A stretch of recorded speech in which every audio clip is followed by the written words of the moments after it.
Around the Ozarks is now on your FM radio. Listen to Around the Ozarks mornings with Grace Gooley as I spotlight local people, stories, and podcasts, all while playing the country legends of the 90s and the hit makers of the 2000s. It's on the Ozarks Best Country, 105.1 The Bull. Hi, this is Joy Robertson. As many of you know, I love food. I love finding new restaurants. I love trying new dishes. And most of all, I love talking to the many great restaurateurs and entrepreneurs we have here in the Ozarks and beyond. I love hearing their stories, and that's what this podcast is all about, learning more about them and their journey. So join me as we savor the Ozarks. This episode is brought to you by Jimm's Steakhouse and Pub and Springfield's locally owned Fazoli's. Here at Savor the Ozarks, we are grateful for all of our sponsors, and today we want to revisit a conversation with one from 2024, Jimm Swafford from Jimm's Steakhouse and Pub. He is still there, getting it done, feeding the Ozarks every single day. Enjoy. I am at a favorite Springfield restaurant right now, if there ever was one. I am at Jimm's Steakhouse on South Glenstone with the owner, Jimm Swafford. And you have quite the backstory. And frankly, the building we're sitting in has quite the backstory, Jimm. This was, when you came to town, a steak and ale, correct? Yes, it was a steak and ale built originally in 1978. And I came in 1998. And it was a steak and ale until 2008 when Steak and Ale closed their doors across the country. And that was a heartbreaker for you. Your website has the story, the account of a call coming either late at night or early in the morning that kind of dropped the bomb on you and your dreams at the time. Tell me about that. Yeah, it was early in the morning on a Tuesday. I had stayed up till 3 o'clock the night before, or into Tuesday morning, because I did the financials for 10 steak and ales, and they were doing well. So to get a phone call that said lock the doors was quite a surprise for me, and it was payday for the employees. So as they came in and picked up paychecks, they bounced. The paychecks were no good. And so there was a lot of things to kind of rein in and figure out and, tell everybody what was going on. And in the meantime, wondering, what am I going to be doing now? Because steak and ale is my life. What got you into hospitality? Before we move forward, tell me how you got into this business to begin with. Oh, gosh. Okay, so I had a paper route when I was 9 years old. And so I would throw the paper route, and then I got hooked up with the concession stand at the Little League baseball park when I was 10 years old. And Mr. Kearns made me the concession stand manager. So Mr. Kearns is responsible for the majority of this. So I did that for 2 years, and then it just kept going, concession stands at the Sedalia Country Club, and then somebody from the Holiday Inn saw me working there, asked if I would come over and wash dishes, be a waiter at the Holiday Inn. So I thought, why not? And the ball started rolling, and I've been in the food and hospitality business for 56 years. Wow. All right. So that's how you got into it. I was going to say born and raised in Sedalia, so you're a Missouri boy. So you say that steak and ale was your life. This business was your life. You get this call, and now all of these people that you've worked with and that you love very much, I'm sure you've built relationships with, are scattering. You're trying to help them find jobs. You're wondering what you're going to do. You did not own the building, correct? But you reached out to the person who did? Right. Mr. Seckler, that owned Plaza Towers, he was the gentleman that owned the building. And so I went to him and I said, hey, this is what's going on. And they weren't aware that Steak and Ale was going to be closing either, and they had the lease on the building for quite a few more years.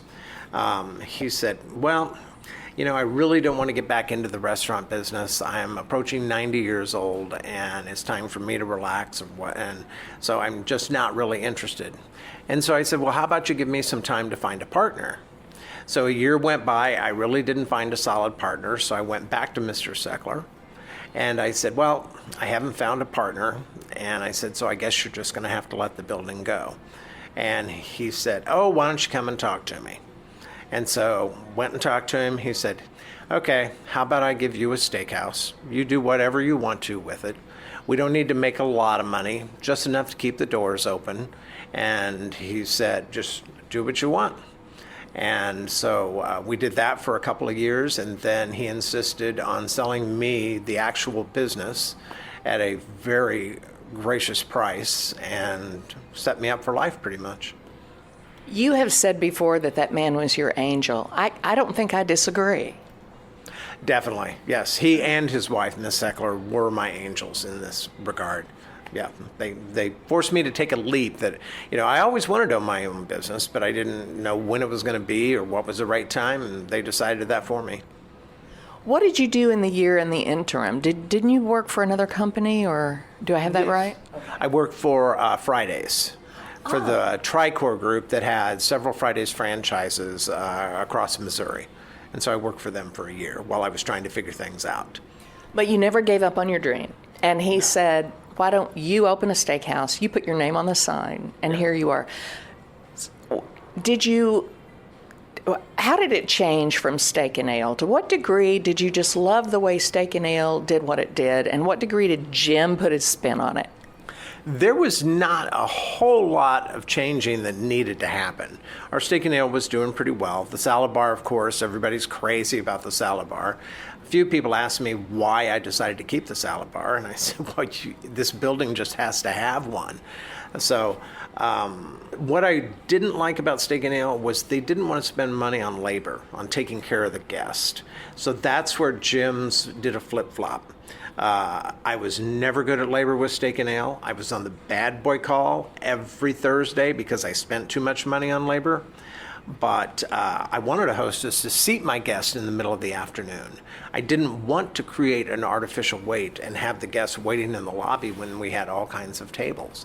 And I didn't want my cooks doing the dishes while they were trying to prepare food. So, I've spent a lot of money on labor, and I think taking care of the guests is kind of like the Field of Dreams. If you build it, they will come. So we had the staff ready to take care of people.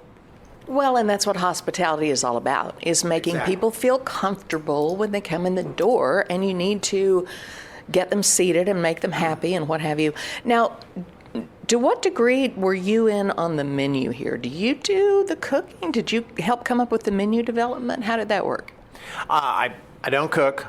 I can assist. I can cut prime rib. I can do everything but cook the steaks. Makes me too nervous. Yes, we developed the menu. A lot of it was Steak and Ale classics that we used, different recipes, but some, pretty much the same thing. The Kensington Club, the Hawaiian chicken, and that we had to be careful because Steak and Ale has trademark recipes on a few items, and people might know that they're back in business, and so our recipes do not match Steak and Ale's. We made sure of that. But they had a lot of things that needed to go on that were people's favorites, our guests' favorites. And so we did that, and then created some new dishes like the meatloaf and the bacon wrap pepperdews. And then most recently we've added the crab cakes, which are phenomenal. The crab cakes are just amazing. The mussels on the menu are kind of a tribute to my wife and I. In Kansas City, before we came to Springfield, we used to go down to the plaza, to the Michael Forbes Grill, and that's where we had mussels every other Friday night. So that's how those got started, and that's pretty much the same recipe as far as we know. Well, they're fantastic. And those pepperdew, that's kind of one of the things that I think you're certainly known for your steaks, but yes. People talk about those. That's got to be a labor-intensive thing to put together. The prep cooks absolutely hate the pepperdews. It is nuts. So pretty much every day they'll stuff at least 100 pepperdews. So they have to par-bake the bacon, they have to soften the cream cheese, and then they pipe the cream cheese into each individual pepperdew. And then when we get into the holiday season, there's most days they're doing about 200 a day. So they take turns, they rotate, and when we get a special order that a guest wants for their holiday parties, that really sends them over the edge. It does. Because I know you do a lot of holiday parties. So you mentioned numbers. On your website, there were some numbers about roughly how many plates are served every week or how many drinks are served every week, meals? Do you remember, or has that been updated at all? You send a lot of food out of the kitchen here. We have a new website coming out in about 2 to 3 weeks, and yes, we do. The kitchen that we have was never supposed to cook for this many people. Right before Steak and Ale closed, we added the back 2 dining rooms in 2006 that added an additional 110 seats, but the kitchen was not made any bigger. So they do a great job of pushing out anywhere from 2,500 to 3,000 meals a week, and during the holiday season, some more. So we're doing, as far as business, we're triple what Steak and Ale's highest year was here. Wow. So I guess we're doing something right. I would say you're certainly doing something right. I never drive by here that the parking lot's not full. And that says a lot, be it lunch or dinner. This is an amazing place. What do you like to eat when you're here? What's your favorite? Right now it's the crab cakes. Okay, the new crab So, cakes. yes, love the crab cakes. Those took us 13 months to get the right recipe. So one of my chefs worked on it for quite a while. They were okay, they were good, but they just weren't exactly what I wanted. And I knew what I wanted.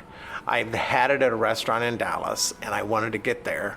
So another chef took over the project, and we probably tasted easily 24 different recipes or more. And then Marcus finally nailed the crab cake. And the guests agree. The guests love the new crab cake. I was going to say it must be pretty popular, but you know, Jim, you can call me if you need a taster. Oh. I am all over it. You just let me know. So they are a big hit, and they've been on the menu how long? Probably about 7 months now. And then we also have the new smoked Gouda mac and cheese. That's great. Guests are loving that. The steak wrapped asparagus spears are another specialty item of ours. So those are the kind of things that you will nosh on when you get the opportunity. When you're responsible for feeding a group, you want it to be simple. And, of course, you want everyone to love it. Fazoli's Catering makes it easy with baked pastas, pizza, fresh salad, and our famous signature garlic breadsticks. It's a great fit for any size office lunch, meeting, family gathering, team meal, or any occasion. Find the menu and order online at Fazoli's.com. Fast, fresh, Italian Fazoli's. Some people check the weather. Others check our soup of the day. Hi, this is Jim with Jimm Steakhouse and Pub. Our soup of the day changes, but the comfort never does. Just check with your server, because nothing takes the edge off a cold day like whatever's simmering at Jimm's. When you walk through those legendary doors, you're gonna find there's so much to love. So do yourself a favor, dig that service and flavor. Jimm Steakhouse and Pub. What is a typical day like for you? Are you here early until late? I mean, when do you carve out time for you? Well, actually, I have a great staff. I have a lot of folks that work very hard for me and do a fantastic job. Recently, in the last year, I have not been here as much as I have in the past. I'm probably spending about 30 hours here a week as opposed to the 70 that I used to do. I used to close 3 or 4 nights a week and be here till 1 in the morning. Now I'm at home with my wife for dinner almost every night of the week. Good for you. Sometimes we miss it, but I feel like it's time to start spending time with her and my grandkids.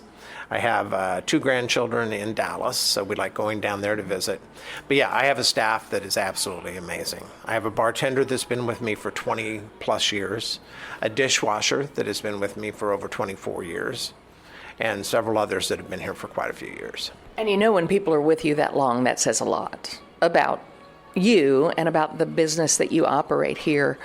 So that's good that you have a large staff that's very capable, and everybody's always so friendly. You have a larger staff now than you ever dreamed that you would have, right? It's crazy. We opened in 2008 with 46 employees, and that was overstaffing because we knew we were going to lose a few of them. And then it increased to 60, then 70. Right before COVID, we were at 72 team members. And then after COVID, people wanted to work more part-time, so we had to escalate. So currently we're sitting at about 89 to 90 employees. We just crossed, we had 101 a couple of months ago, but we've got some more full-time people that have stepped up. Right. Well, it's just so important to have a good staff. And you mentioned COVID. That was, I'm just so glad we're past that. And I know you are too. How did COVID affect Jimm's Steakhouse? COVID was tough, of course, and as it was for many restaurants. We approached COVID knowing that we still wanted to try to take care of our employees as best we could. We had a food bank up here at the restaurant, which was amazing, and there were a couple of local donations that helped with that for necessities and stuff like food. They could come and just pick up what they needed if they were having trouble financially.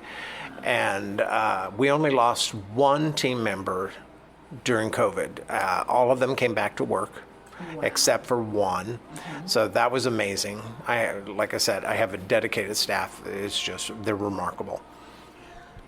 I remember, and I think you still do this, you have the little hut, I don't know what else to call it, up front where you get the gift cards. Was that a COVID thing, or when did that come about? The gift card hut was a COVID thing. What I thought. Yes, Okay. yes. That was the first year after COVID. We figured, how are we going to sell as many gift cards as we normally do? And so my wife actually came up with the idea of the hut and pitched it to her brothers, which a couple of them are good carpenters. And so they built me a gift card hut. And we put it up here, and it was beyond what I thought it would do. But so it's done well for every year since. Well, a Jimm's gift card is solid gold. I mean, if you go to a fundraiser or anything like that, and there's a gift card available to bid on, it's just, and you're very generous, I know. Talk about your bar program. You have a lovely bar up front with tables where you can come in and have actually a nice happy hour type meal in the bar. Tell me about that program. Yes, we're working on a new happy hour. I think it launches next week with a new appetizer menu in there and drink specials. I've got a couple of great mixologists that have developed some new fall drinks, and those are going over very well. And a lot of non-alcoholic signature drinks we're approaching, which, people are really craving those. Yeah. And they've done an excellent job coming up with six or seven non-alcoholic cocktails for the fall season. So they do the seasonal cocktails, and we'll continue, I'm sure, to be very creative in that department. Oh, yes. They have a lot of fun with it.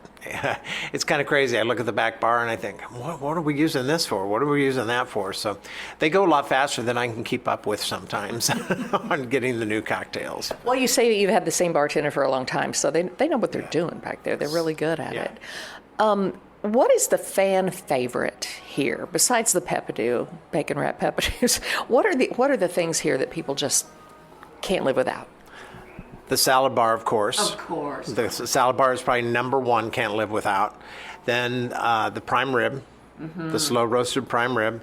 And then the most popular steak on the menu is the ribeye, the 14-ounce ribeye. And mashed potatoes. The mashed potatoes are just... It's unreal how many we go through a week. We probably go through close to 800 or 900 pounds of mashed potatoes a week, and they're all hand mashed. So, you put a lot of love into that. Yes, yeah. The peppadews, of course. The stuffed mushrooms are still a favorite on the appetizer menu, and the mussels. Okay, the mussels with the garlic. The white wine garlic and the bread to dip is just is magical. I'm kind of a loaded baked girl. What do you do to your mashed? I'm not sure I've had your mashed. The mashed are just red skin mashed potatoes with the peeling on. Skin on. And skin on. We just mash them until there's just a little bit of the chunk left. They have heavy cream. They do not have garlic in them. A lot of people put garlic in their mash. There's no garlic in these, but some good seasoning. And they're good plain, they're good loaded, they're good with gravy. They're good any way you look at them.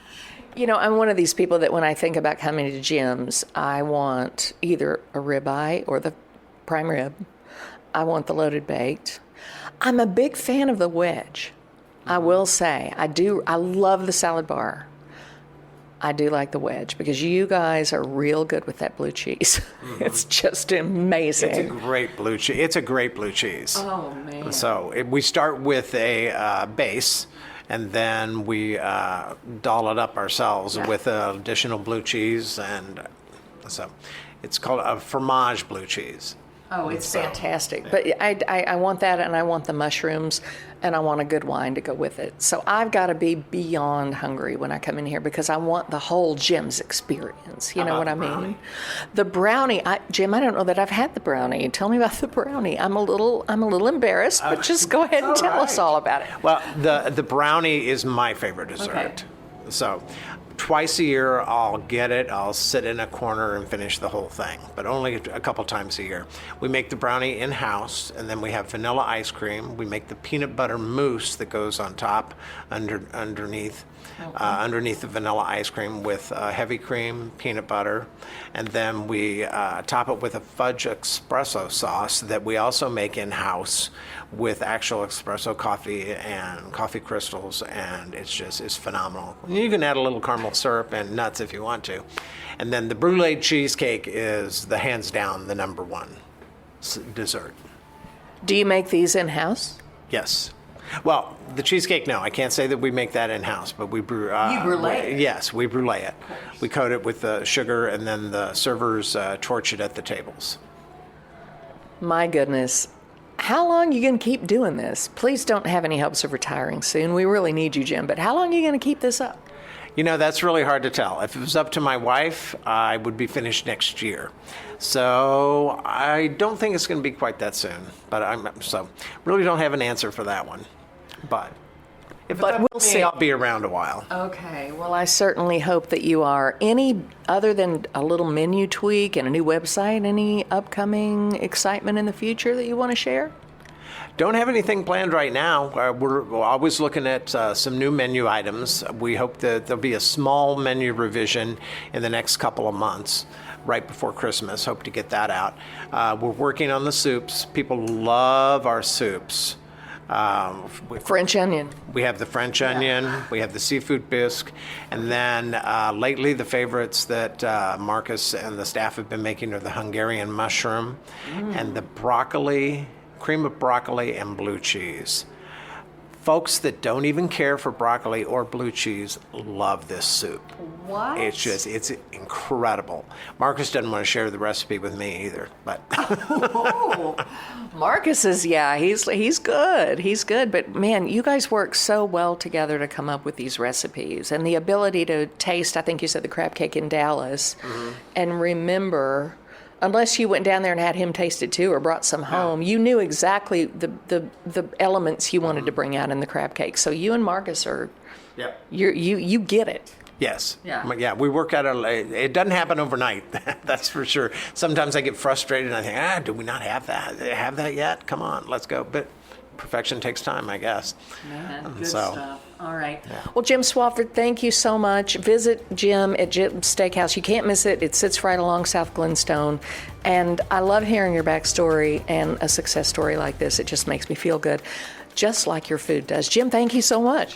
Thank you, Joy. I appreciate it. Look forward to seeing everybody.